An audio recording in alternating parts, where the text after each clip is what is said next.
మనం గిట్టంగా కాంగ్రెస్ రావాలి, కాంగ్రెస్ గెలవాలి అని చాలామంది కోరుకుంటూ వాళ్ళు ఎట్లా మనం ఎట్లా కోరుకున్నామో అట్లా కాంగ్రెస్ వచ్చేసింది. ఇక్కడ కాంగ్రెస్ వచ్చినాక మనం గిట్టంగా వాళ్ళు పనులు చేసి మనకు చూపెడితే మనం గిట్టంగా కాంగ్రెస్ గెలిచింది, మంచి పనులు చేస్తుంది, ఇంకా అందరికీ బాగానే ఉన్నాం, అన్నిటికీ అన్ని సౌకర్యం బాగుంది అని మనం అనుకుంటాం. ఇక్కడ మల్లు రవి గారు నిలబడ్డారు ఎంపీగా. మనందరం కలిసి ఆయన గెలిపించాలని కోరుకుంటున్నాము.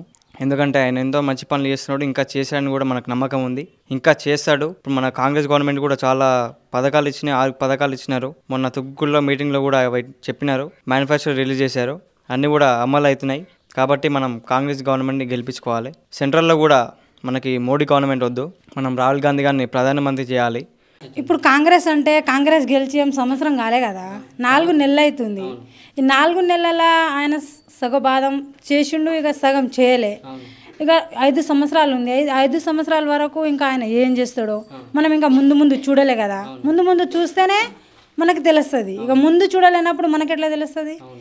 ఇక మా కాంగ్రెస్ రావాలని అనుకున్నాం, కాంగ్రెస్ వచ్చింది కదా, అయితే మళ్ళీ కాంగ్రెస్కి ఇస్తాం. ఎందుకంటే ఇప్పుడు కాంగ్రెస్ రావాలి, జాబ్లు రావాలి, జాబ్లు వస్తే పిల్లలు బాగుపడతారు, మంచిగా ఉంటారు.